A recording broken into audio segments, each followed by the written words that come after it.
Hello guys, আসসালামু আলাইকুম। কেমন আছেন? আশা করি আপনারা সবাই আল্লাহর মতো ভালো আছেন। আমি আল্লাহর মতো ভালো আছি। সো আজকে ভিডিওটা আমাদের আজকে যে টপিক নিয়ে হচ্ছে সেটা হচ্ছে আজকে আমার অনেক দিন ইচ্ছে করছে যে বাংলাদেশের মানুষ খায় না আপনার মুড়ি আর চানাচুর মাখা। সো আমি আজকে অনেকদিন হয়েছে আমেরিকাতে এই জিনিসটা খাই না। সো এটা অনেক মিস করি আমেরিকা আসার পর। সো আমাদের এখানে আজকে ওয়েদার আপনার অনেক মেঘলা, আর মেঘলার দিনে এসব জাতীয় জিনিস খেতে অনেক মজা লাগে। সো আমি আমেরিকার একটা দোকান থেকে আনছি বাংলাদেশি চানাচুর। সো ওইটা আজকে তোমাদেরকে মাখিয়ে দেখাবো বাংলাদেশি স্টাইলে, সেটা হচ্ছে আমেরিকায়। সো চলো আজকে আমরা আর বেশি দেরি করবো না, আমার এই চানাচুর মাখার এই ব্লগটা শুরু করা যাক। যদিও এটা আমার একটা সিম্পল একটা জিনিস। সো আসলে আমি তোমাদেরকে দেখানোর চেষ্টা করছি যে আমেরিকাতে কিভাবে আমরা আমি কিভাবে এটা তৈরি করি বাংলাদেশি স্টাইলে, বাংলাদেশি যেভাবে মানুষ মাখি এটা খায়। তো চলো আর ধীরে ধীরে করবো না, আজকে আমাদের এই ছোট ব্লগটা শুরু করা যাক। Let's go. সো একটা জিনিস আমি অনেক অবাক হয়ে গেছি, সেটা হচ্ছে গাছ। দেখো, বাংলাদেশি প্রোডাক্ট যেটা এখন আমেরিকাতে চলে আসছে, বাংলাদেশি প্রোডাক্ট এখন আমেরিকাতে পাওয়া যাচ্ছে। সো দেখো, এটা তোমার এশিয়া থেকে ইউরোপ থেকে আমেরিকা, দেখো কত দূর থেকে প্রোডাক্টটা তোমার আমেরিকাতে এসে গেছে। তো আমরা অনেক গর্ব করা দরকার যে আমাদের বাংলাদেশের জিনিস এখন আমেরিকাতে পাওয়া যায়। সো তোমরা দেখতে পাচ্ছ। সো এই চানাচুরটা আমি বাইরে থেকে কিনে আনছি। সো আমি আজকে এটা মাখি তোমাদেরকে দেখাবো। সো হঠাৎ ব্লগ বানানোর সময় ঘরে কলিং বেল টিপ দিল, খোলার পর দেখলাম যে আমার মামি। সো আসলে ওনারা আমাদের পাশে থাকে। সো ওনারা আজকে বাসায় বানিয়েছে তোমার পেঁয়াজু, এবং পেঁয়াজুর সাথে তারা বানিয়েছিল তোমার গরম গরম বুট ভাজা। সো ওরা এগুলো আমাদের জন্য পাঠিয়েছে খাওয়ার জন্য। সো তোমরা দেখতে পাচ্ছ কেমন সুন্দর হয়েছে, তোমরা কমেন্ট করে জানাবা তাদের এই বুট এবং পেঁয়াজুটা। সো এরপর আমি সেখান থেকে একটি পেঁয়াজু নিলাম। সো আমার অনেক খিদে পেয়েছে, সো আমি একটা নিয়ে খেলে দেখলাম। সো এটা অনেক সফট ছিল, যেটা এখন তোমরা ক্যামেরা দেখতে পাচ্ছ। সো ব্লগ করার শেষে আমি আরও খাবো। সো তোমরা দেখতে থাকো। আজকে আমার এই রেসিপির ভিতরে একটা মিস্টেক হয়ে গেছে, ভুল। সেটা হচ্ছে আমি আজকে তো তোমরা জানো যে মুড়িয়ে চানাচুর মাখার কথা ছিল, কিন্তু ঘরে মুড়িয়ে নেই, যে জিনিসটা মেন জিনিস। সো আমি এখন দেখি, ফোন করে দেখি কি মুরগি আছে নাকি না। আসলে চানাচুরটা আমি কিনছি আর মুড়ি আমার ফ্যামিলি ওনারা কিনে। বাট আমি জানতাম যে ঘরে মুড়ি আছে, বাট তখন খুঁজতেছি ঘরে, সারা ঘর মুড়ি নাই। ওখানে আমি ফোন করবো। সো এই দেখো, এই নাম্বারে ফোন দিতেছি, এটা আমেরিকান নাম্বার। সো দেখি কি বলে।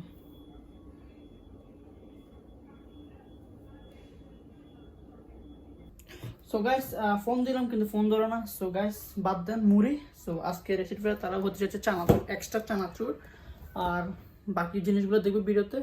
সো মুড়ি বাদ দেন, মুড়ি খাওয়া দরকার নেই, চলেন। সো গাইস, আমি এখানে অলরেডি আমার উপাদানগুলো সব রেডি করে ফেলেছি। যেখানে রয়েছে আপনার সরিষার তেল, তারপরে আপনার মরিচ, তারপরে হচ্ছে আপনার রুজি চানাচুর। তো আপনারা বলতে পারেন যে আরেকটা জিনিস দিতে ভুলে গেছেন, সেটা হচ্ছে পেঁয়াজ। সো আমি পেঁয়াজ খাই না, আসলে পেঁয়াজের যে গন্ধটা এটা আমি সহ্য করতে পারি না। ওই কারণে আমি আমার এই রেসিপিতে পেঁয়াজটা রাখছি না। সো আজকে আমি তোমাদেরকে দেখাবো যে এই তিনটের মাধ্যমে চানাচুর মাখাটা কেমন হয়। So ready. সো তোমরা এখন দেখতে পাচ্ছ যে আমি এখানে আমার একজনের পরিমাণ মতো একটা মরিচ নিয়েছি। সো মরিচটাকে আমি তোমার 5 টুকরো করেছি। সো সেই সাথে রয়েছে এখন এখানে সরষের তেল। সো এখন সরষের তেল দিব। তো এটা পরিমাণ মতো দিতে হবে।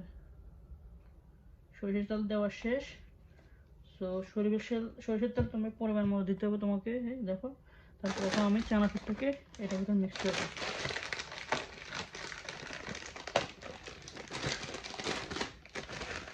দেখো,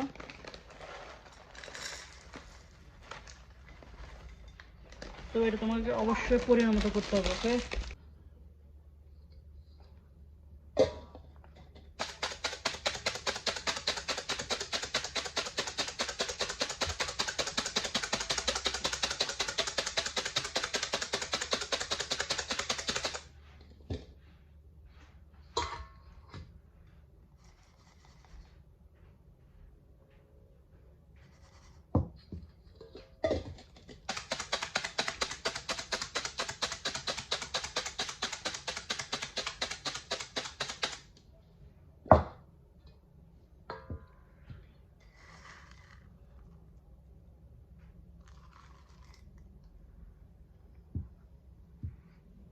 অলরেডি আমার চানাচুর মাখা হয়ে গেছে। সো যেটা তোমরা এখন দেখতে পাচ্ছ এটা তৈরি করলাম একটু মাত্র।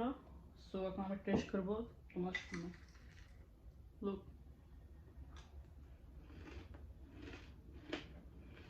হুম,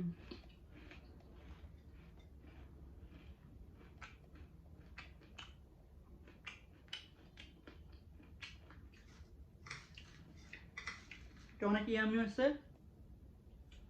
আমি ভাবতে পারিনি যে এটা মুড়ি ছাড়া অনেক মজা হবে। তো এটা খাওয়ার পর আমি বুঝলাম যে এটা মুড়ি মুড়ি দেওয়া ছাড়া এটা এমনি খেতে আরো মজা, বেশ সুস্বাদু। হুম, তোমার কিছু কাছ থেকে দেখে আমার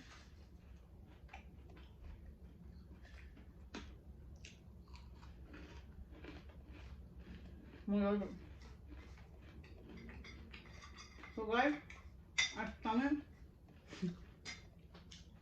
এখান থেকে বিদায় নিতেছি। তো তোমাদের যদি অবশ্যই ভালো লাগে তাহলে অবশ্যই লাইক সাবস্ক্রাইব শেয়ার করবা, অবশ্যই কমেন্ট করবা। যদিও তোমরা খারাপ কমেন্ট করতে পারো, কারণ এটা মুড়ি দিয়ে বানানো কথা ছিল কিন্তু আমি মুড়ি দিয়ে বানাতে পারিনি। তো এটা চানাচুর দিয়ে বানালাম। তো এটা আমি একজনের জন্য বানালাম, ওই জন্য এত কম দেখাচ্ছে।